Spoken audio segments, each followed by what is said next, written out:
Rumor has it that legend trader Michael J. Burry has opened another massive short. This time you're looking at a $1.6 billion short.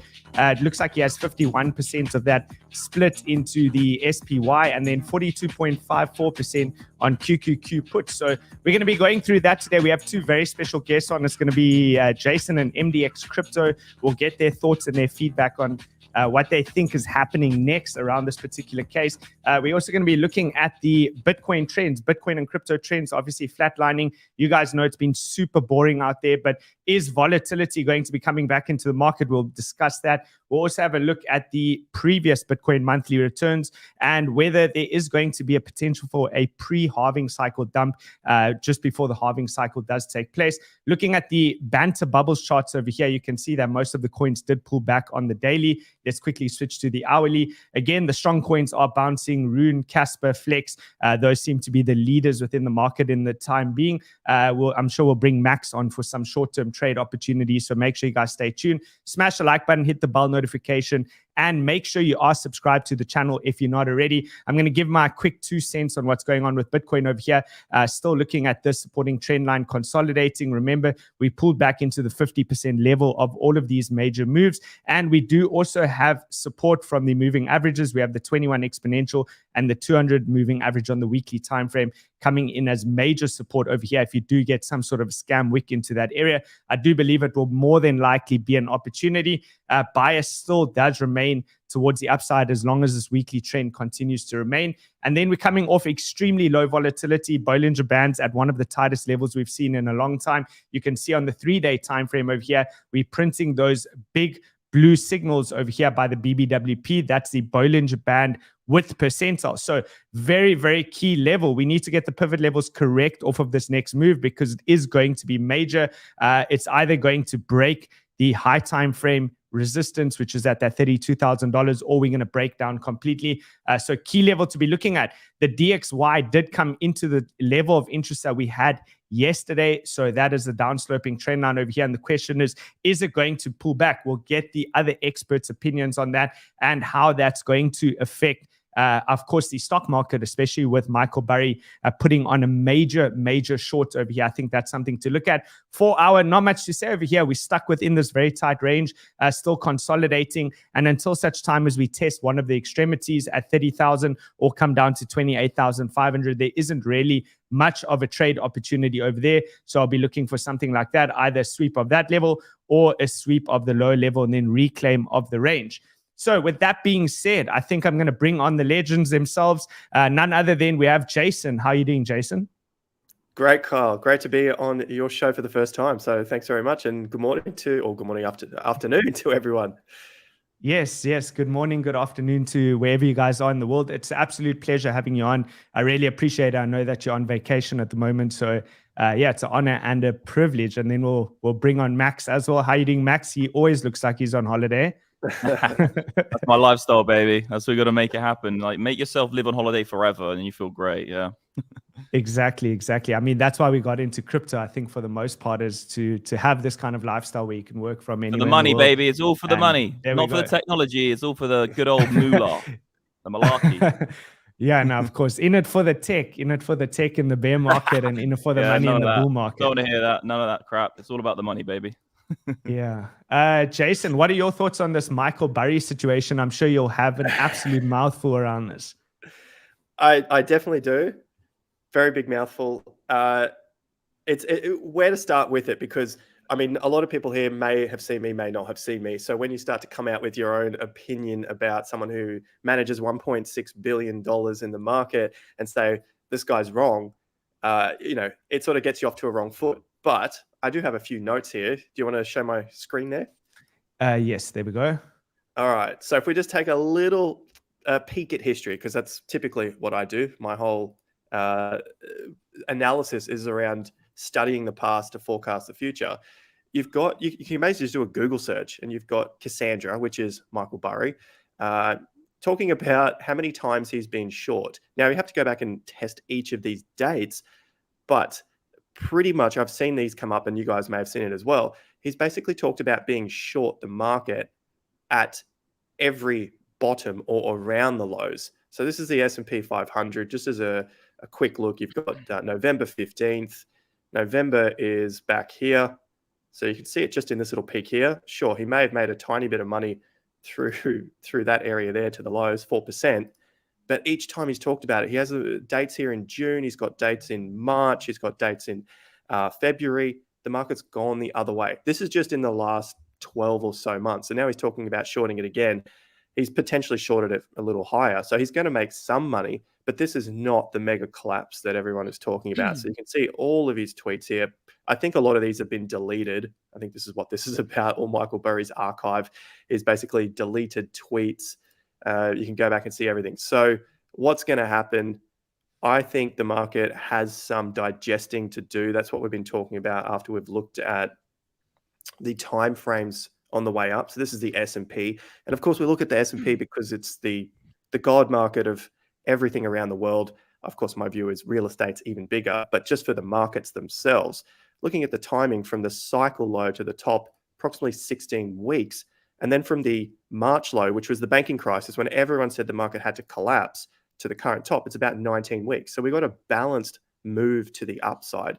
We need some time to digest this mega move from the low, which for the S&P has been over 30% since the lows. It might not sound like a lot in crypto, but remember, this is a lot of money in the markets, and it's highly leveraged as well. So to the downside, I'm expecting single digits for some sort of correction move from this top here in July. That's pretty much what we're looking at so far.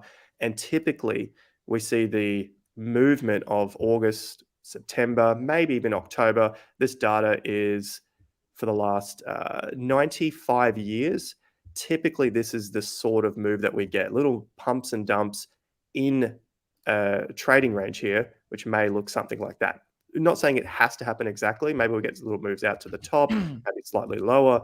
But typically, that's what the market's going to do. So for Michael Burry talking about how short he is, or this was the old one, but the one now, he said he's got, what's the latest one? The 1.6 billion, and he's shorted 93% of his account. I mean, I hope he makes some money, because otherwise he's going to lose all of his investors' money. Typically looking at the data, just going back 95 years, that we don't really see these collapses. And I know you've seen a few other videos on my channel where we've looked at cycle lows, and the bottom is in for October 2022, and a lot of reasons why that is the low there.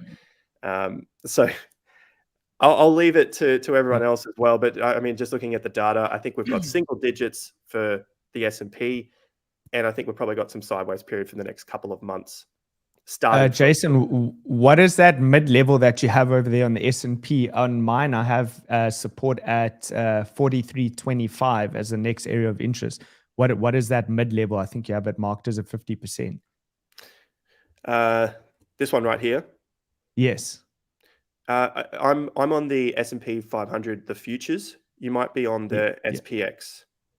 I'm also on the futures. I'm on ES1. ES1?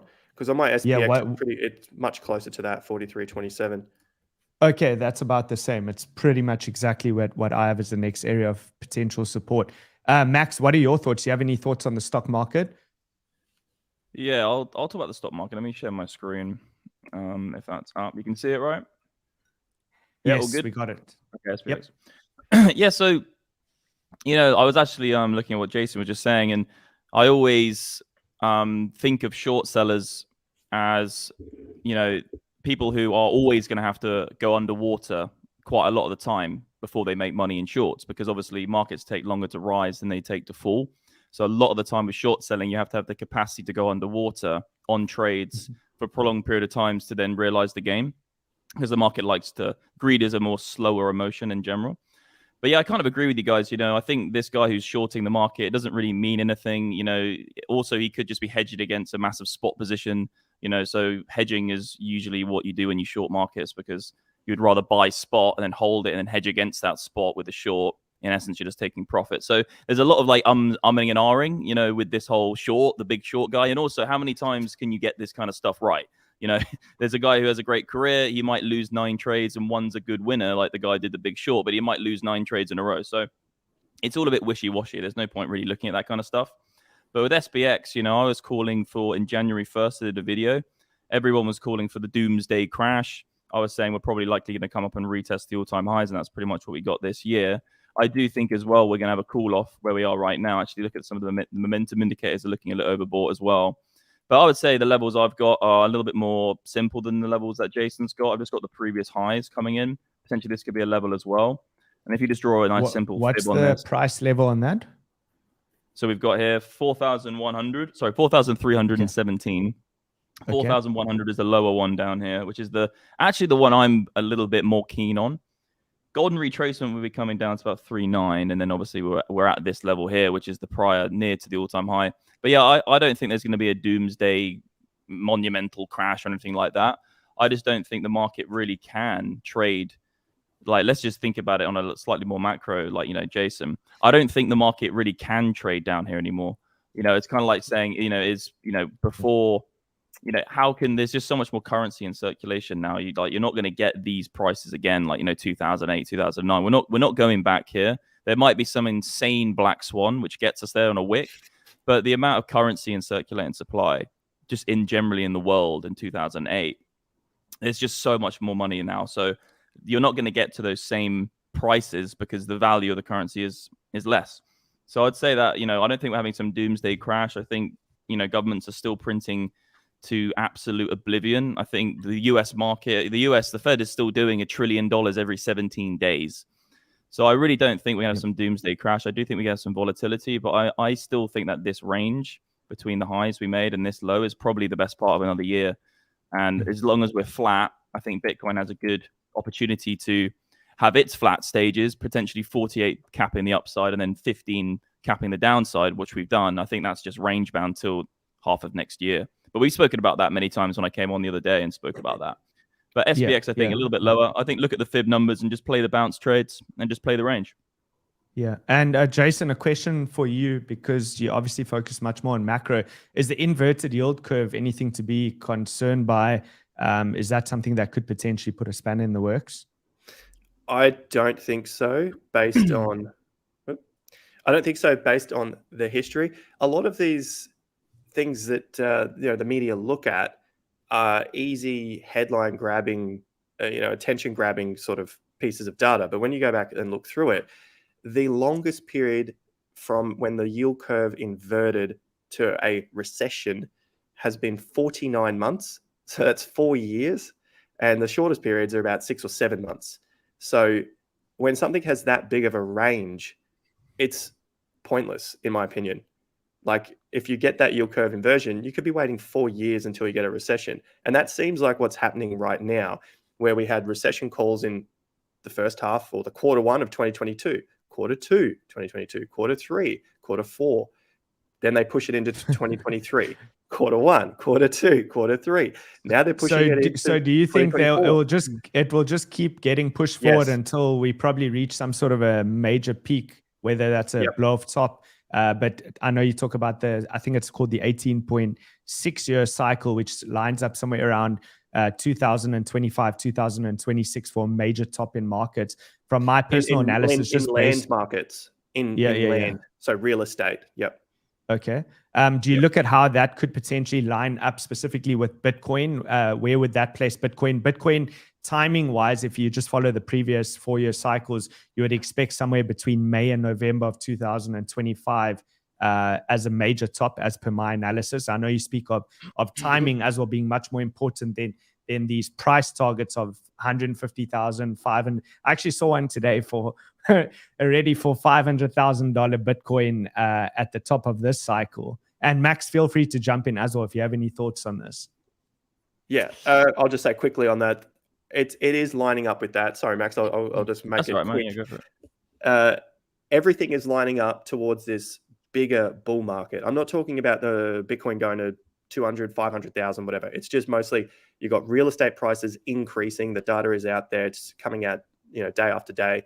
Real estate going up. The markets continue to go up. And then, of course, as a higher beta play, you've got Bitcoin and cryptos where everyone just gambles on this crap.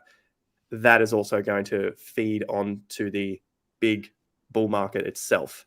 And so that's sort of leading into the next couple of years. It doesn't mean they all peak at exactly the same time, but it's all sort of moving towards that direction. You're seeing everything head up. And Max, do you have anything to comment Yeah, I'll talk on that? about Bitcoin. Yeah, so let me share my screen again.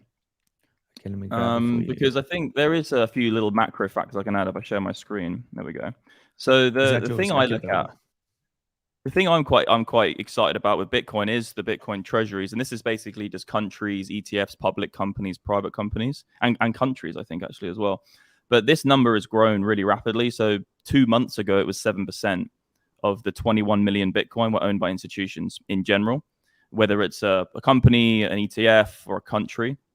Now it's jumped to 9.2%. So like this is really growing really fast. I'm going to be tracking this a lot because I said actually last year, the only way Bitcoin's going to get to, I think, all-time highs quicker than next year into 2024 would be if this jumps to 14%. And it has actually increased significantly the last 2 months. And I don't know the rate of increase. I haven't got a chart for this, but I track this every month because it kind of rotates with it. It gets updated every day. And like if this actually does begin to move quite rapidly towards 14%, I actually do think, you know, these institutions, obviously, whether it's BlackRock are going to be buying it, or there's some ETF happening, or there's a country, or there's a public company like Michael Saylor, they're going to be holding this for a prolonged period of time. It's a macro play. It's very unlikely institutions are going to be looking for these short-term swings, even what hedge funds do, and definitely not what retail do. So if you're going to consistently see that coming off the books for Bitcoin, I do think it really does set up for a good environment for Bitcoin to start really beginning to push some of the upside levels. Obviously, that's a higher time frame macro perspective of it. There are a few kind of lower things I look at, like the CME. I think it's very unlikely that we're going to break the all-time high with the CME dealers. These are the market makers who work at the CME. These are not good numbers here. This is massively net short against the majority. Then the asset managers on the CME are all long. Obviously, everyone who's using CME are just long in the market to shit. They're all just basically the same as retail in terms of these hedge fund managers. They're all just doing the same thing everyone else is doing. That's hodling for dear life. But this is not good data in terms of the medium term. So long term, great. We're getting supply off the books. Medium term, you know, we're really not going to be looking at a bull market, a significant bull market with this. Like I still look at this as, you know, the bear market rally potentially turning into a bull market. I need to see a few more things. And that main number for me is that $30,000 level. You know, if we do get above this decisively and close it on, say, you know, a couple of days or a weekly close above this, I think we do shoot up towards that 48. That potentially we got to hit a few other levels as well, 32, 41, 42, and then 48. But I do think that range going up could be a nice swing up. And then I think Bitcoin will have some volatility to the downside as well. I don't think it's just going to be a march higher to the all-time high. I do think it's going to come back down again. I think that plays into as well the SPX. I think that's kind of coming there. And Dixie, like you mentioned earlier, Carl, you know, I do think Dixie as well is setting up for a push higher here. It's been consolidating in this range for a while. We've had the peak out the bottom of it. To me, you know, this was a screaming for longs on Dixie just to sell back into cash, basically. And that's what a lot of people have done in some other markets, especially looking at SPX. So I'd say that if this can break above this level here, which we're looking at around 103 points on the Dixie, if we get above here and we hold above it, maybe we get a higher low, just like in the middle of the range, this would actually set up for a nice push higher. And this will be a key indicator or a signal to say to yourself, okay, look, we're probably going to come back up to the retest these highs.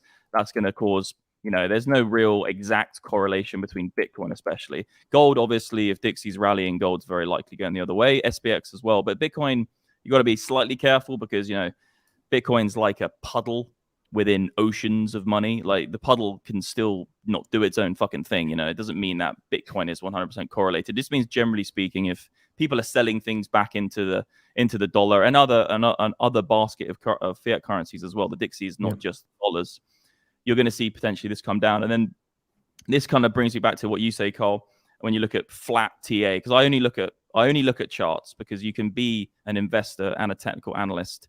You can be an investor and a trader with charts only. You can't do that with fundamentals. You can only be an investor with fundamental analysis. So there's might as well just look at the charts. But this trend line, very important. This level here, I was saying last time I came on your show, like last week, I was saying there probably will be a bounce trade from here. We've got something. It's pretty logical SR. We've had support on this multiple times in the past. Yeah, it's a major level then. It's a major level. I already got in a few longs. Obviously, it's kind of like making you pull your hair out because you get into a nice long, it pops up and just goes straight back down. You know, but it's a long. There's a long to be played here. and then there's a long to be played here. And that's the best play in terms of short-term trading because you have logical entry. You can have a stop loss below these 2 entry points. And if you know they break, you get a flush down. If we break trend, we're going back down to 25 and then lower. And that would be great because fuck it, we can all just buy the dip and be the moon boys we all are with the crypto market. Just buy the fucking dip and do that crap. Yeah, let me jump in there quickly to just pose a potential scenario question to you guys, especially directed at you, Jason, because I saw there were comments there about, well, where's the liquidity going to come from? When does crypto actually catch a bid over here? Because it has been stagnant, sideways, and just choppy all over the place with a lack of any interest within the market. We can obviously see over here by the interest within crypto, it's near one of the lowest levels that it's been. And obviously, as a progressing technology, you would expect that it shouldn't get back to those 2017 low levels, but it has. So is the flow of money going to go something like this? Basically, stock market breaks all-time highs, then money flows into Bitcoin, kind of like you should have a phase 0 over here at the top, which would be stock market. Then it goes into Bitcoin, ETH, large caps, alt season. How do you kind of see this playing out? Jason, I don't know if you have any thoughts on that.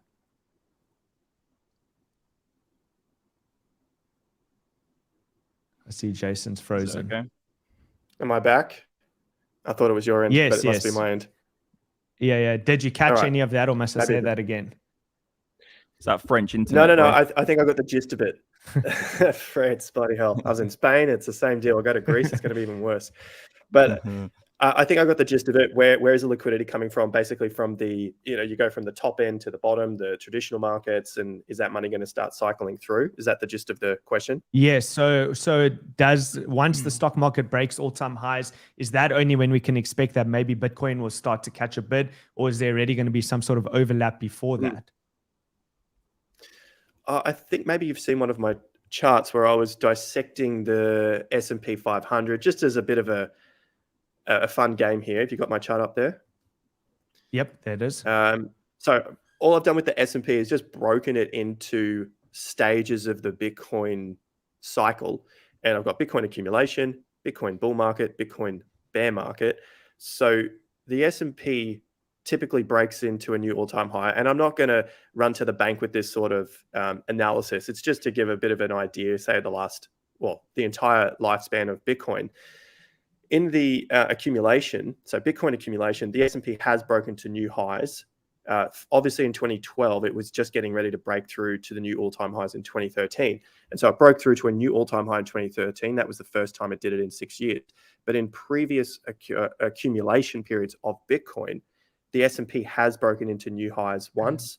And then once it broke through into the second time into a new all-time high, then Bitcoin's basically got that last 12 months of the bull market. Everyone gets excited, and that's pretty much the retail bull market, I would say. So you got the Bitcoin bull market here. The S&P is in new all-time highs again. In the bear market for the S&P accumulation, you got new all-time highs. So the same sort of thing is happening again. I think the S&P is going to break into a new all-time high potentially late Q4 or the first half of 2024. Late Q4 of 2023 or the first half of 2024. So we get that sort of, test. Maybe we come back and test the tops again.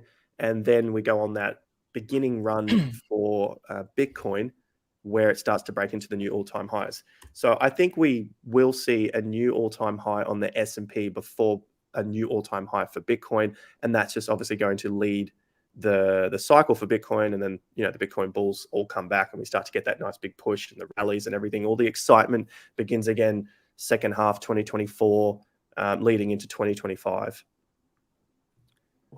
Awesome. I think if we can, I would love to know your thoughts. It's probably Jason. I don't think you meddle too much in the low time frame stuff, but Max, what are you seeing on the low time frames? Do you see anything of interest pretty much as a trade that could be today or this week? Yeah. The thing is with the lower time frames, the opportunities, Bitcoin's obviously flat, but there are some alts. The thing about altcoins, I'm not looking to trade them day by day right now, but I do think there are some pretty interesting buys. Crypto.com is kind of the one which is just being forgotten. I still think this is an incredibly good company. They have hundreds of millions of customers. They have a massive balance sheet. You can see their audited, proof of reserves. I think the Crypto.com token is going to get really good again. You know, when everyone comes back into the space, when it's all super frothy and there's lots of excitement, everybody wants to get the card, they start staking. I think this is a great investment, CRO. And I'm going to talk about this as an investment proposition because obviously what's the point in day trading this right now? ADA, you know, I bought a shitload of ADA on that dump. It was like 4 a.m. here. It was probably one of actually my best trades this year. I just bought shitloads of ADA on this dump, on this wick. And that went up to, honestly, about 100% already. Because a lot of these altcoins, you know, especially Dogecoin as well. And I, you know, love it or hate it, I think it's actually a really good opportunity here. Look at that little guy there. Can you see that on your screen? Little Dogecoin man running around. That's sick. I see that. Is that awesome. Is that through Trading View? Is that Trading View is just firing me out just giving me some dopamine rush. Love it. Amazing. Man. Give me a little let's go Doge, bro. But the cool thing about Doge, and it is actually a cool chart because I messed up this point actually on one of my last videos, but this is an interesting point. So like Dogecoin to go to its local top, its local high, the previous like high, that's 179%. That's from the lows, but let's just say from here, it's about 130% to its local top. You know, if you go to Bitcoin, Bitcoin's got to go to its all-time high to get the same percentage. Okay, 124% to its all-time high. Dogecoin just has to go to its local. Let me just go back to that one sec. Dogecoin just has to go back to its local high. Okay. So there's a big opportunity here. Obviously, you know, with Bitcoin, you're betting on potentially the collapse of big nations' fiat currencies. In essence, really, what you're doing. So, like, the Bitcoin could have this massive run, and I don't think numbers like 250K and 500K and 600K are out of a ballpark figure for Bitcoin because when you look at infinite market cap, you know, it doesn't actually. You know, a lot of people say that these numbers are crazy, and yes, they're not quantifiable. They're just coming out of nowhere. But like, kind of Bitcoin to me is that. Kind of really, the reason Bitcoin's exciting is because there is this unknown with the infrastructure of the financial system as a whole. And if there is something which happens, which breaks that system, no one knows what's going to happen to Bitcoin because obviously we've seen historically with gold, usually just have a push higher and the percent gains are pretty good. But with Bitcoin, it's kind of this really speculative asset where you're like, what happens if this happens? And obviously it's not quantifiable. You can't put it into a chart and you can't trade on that, you know, as a trading strategy, but it's basically the HODL strategy. But $520 billion in total market capitalization, you know, this thing could literally just go 10, 15, 20, 50 times from here. And this would get this to like 5 billion. You know, sorry, it would get you to 5 trillion, which is only half of gold in terms of a 10x. So I do think that these numbers can happen. Obviously, this is going long-term macro.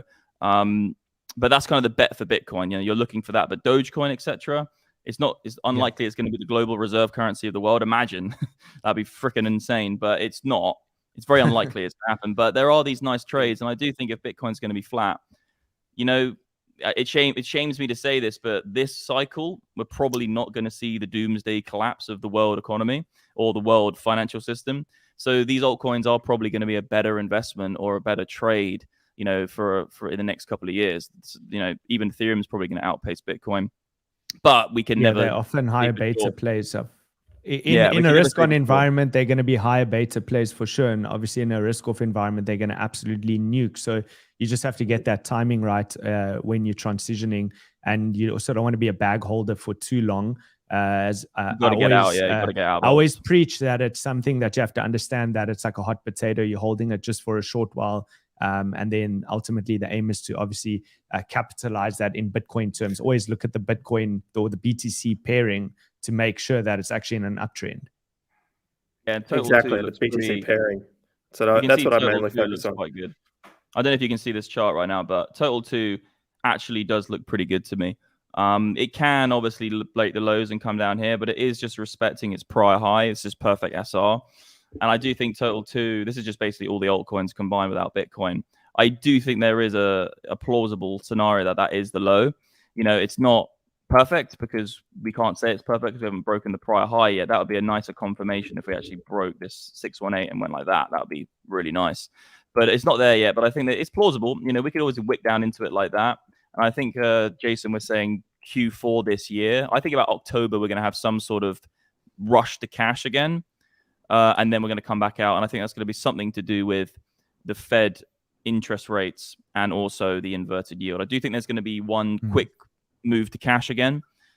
And I think I agree with the real estate market as well. I think it's only up from here. The only way I see the real estate market going down is when, especially in England and America and Australia potentially, is when the baby boomer generation begin to downsize and die, unfortunately. That's the only way I see the real estate market coming down consistently over a decade potentially, is when that baby boomer generation begin to get old. Because in England, they're building houses left, right, and center. In England, they're just, the whole thing's build more houses, development's build more going houses. crazy there. Same in Australia. You're just increasing the supply of homes into a generation that is dying, which is much bigger than the millennials. The millennials is a much smaller generation. So that's where I see the opportunities in real estate. And potentially imagine this, Bitcoin goes to 200K. That could be decades away though. Yeah, decades for sure. It's going to be decades. Yeah. Well, my dad's not 70 yet. He'll be pissed off when I said that. He's like 65, right?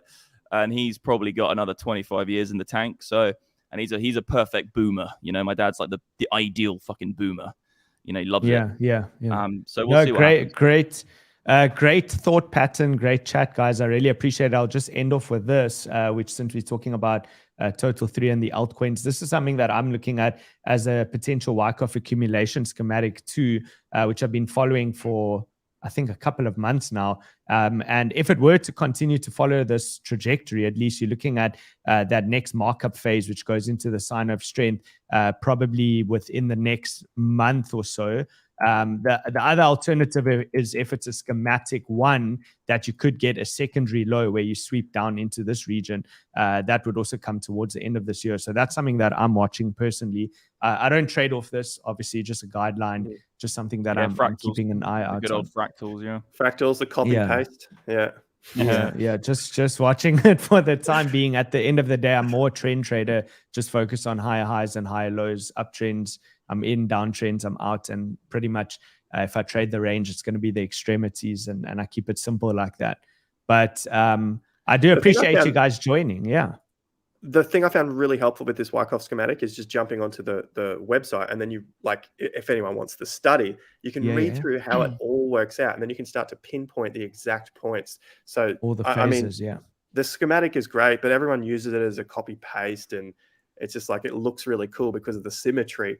But yeah, if you want to get into it, it has some really great background to it. It's with the fractals as well. Like any time frame you have, it's like Russian dolls. You know, you have a weekly time frame Wyckoff schematic, and you can just find that on a 5-minute chart. You just like the patterns are happening on every time frame constantly, so you can build a schematic or a theory. Like I say, an Elliott wave theory, you can just build it around any bias. That's the stuff that does the technical analysis.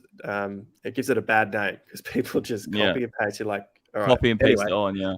It's so subjective as well. But I'd say there are fractals to 600K by November this year. Stop it there. if the only thing we're going to get there, and it happens, is just that institutional grade number goes up, and if that goes to like 20%, imagine like just 20% of supply gone.